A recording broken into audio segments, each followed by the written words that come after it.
What we're finding is that the Avixa Women's Council is a great council for support, for networking, and it's so very needed in our industry. But what WAVIT has done is taken that approach and kind of created a new approach based on some actions that we wanted to see. So we call it the three-pronged approach, and that would be empowerment, which is networking, support, conversations, and all of that.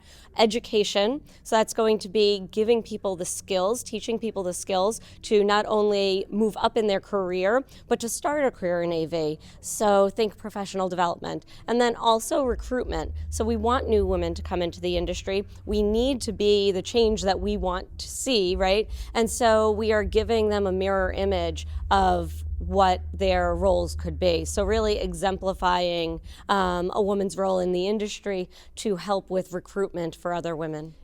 What we've found is that we've come a long way with regard to women in executive leadership positions, with regard to women in management positions, but we have such a long way to go. So I was at the Avixa Women's Council breakfast this morning, and the stat that they threw out there, which was so astonishing to me, was that women make up 11% of the audiovisual industry. 11%. Now, if you go back to pre-pandemic, it was 13%. We actually lost ground over the past 4 years. That has a lot to do with the fact that women take over childcare in these cases and have left the industry. It also has to do with, the work from home compromise. Women take on a lot of that burden, and that can affect productivity, that can affect burnout.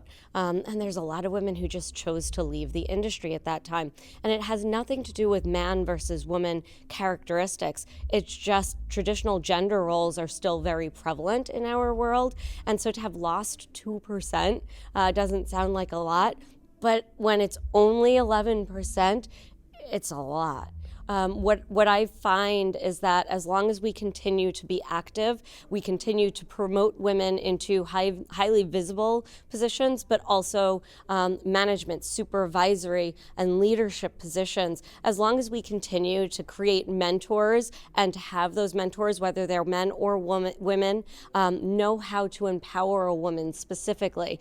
It's done very differently for men and women. What motivates a man doesn't necessarily motivate a woman, right? And so to really have mentors that will help to create retention of women in the industry, that's going to be very important. To growing those numbers, exceeding the 13%, and then from there, gosh, let's get to 50.